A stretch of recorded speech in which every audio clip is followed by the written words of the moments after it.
Stress poses a severe impact on the mental health and well-being of leaders by Dennis Relojo-Howell. Leadership is a difficult skill to master for many across the world, and new research has highlighted how the path to leadership is far from easy. Zeti took a deep dive into the careers of the top world leaders and found that 3 out of the top 4 had either been fired, investigated, or declared bankrupt in their careers before politics. Perhaps then these figures are quite used to the controversies of leadership, having experienced it in their careers before. It was also found that the most popular career choices for leaders before politics other than governmental roles is the legal profession, 20%, education, 16%, and media jobs, 16%. Of course, these fields do include stress, but do they prepare a person for the severe mental strains of governing as a leader of a whole country? Leaders such as Donald Trump, Boris Johnson, Vladimir Putin, and Angela Merkel have suffered some potentially career-ending setbacks, yet they have all managed to claim the most powerful office in their respective countries. Under increased pressure, being a leader so powerful is a tough task, and Zeti spoke to a leadership development and stress management expert to understand more. Marilyn Devonish, who has worked on managing leadership and stress control for the past 19 years, explains what the main impacts of severe mental stress has on leadership skills. Firstly, poor decision-making, she says, affects many leaders who have not developed the necessary skills to learn to deal with an overworked mind, crowded by a heavy workload.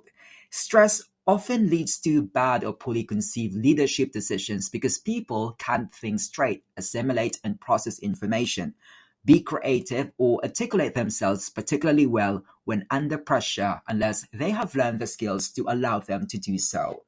Unfortunately, in the urgency of trying to clear this workload, some may become outwardly stressed, impacting on their relationship with colleagues, family, and friends, which can be destructive.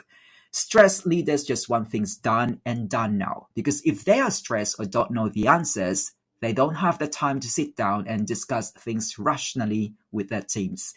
The stress can bring out the worst in people when it comes to emotional intelligence, which they either take out on themselves, their team, or on family and friends outside of the work environment. Whichever it is, the negative knock-on effect can be destructive.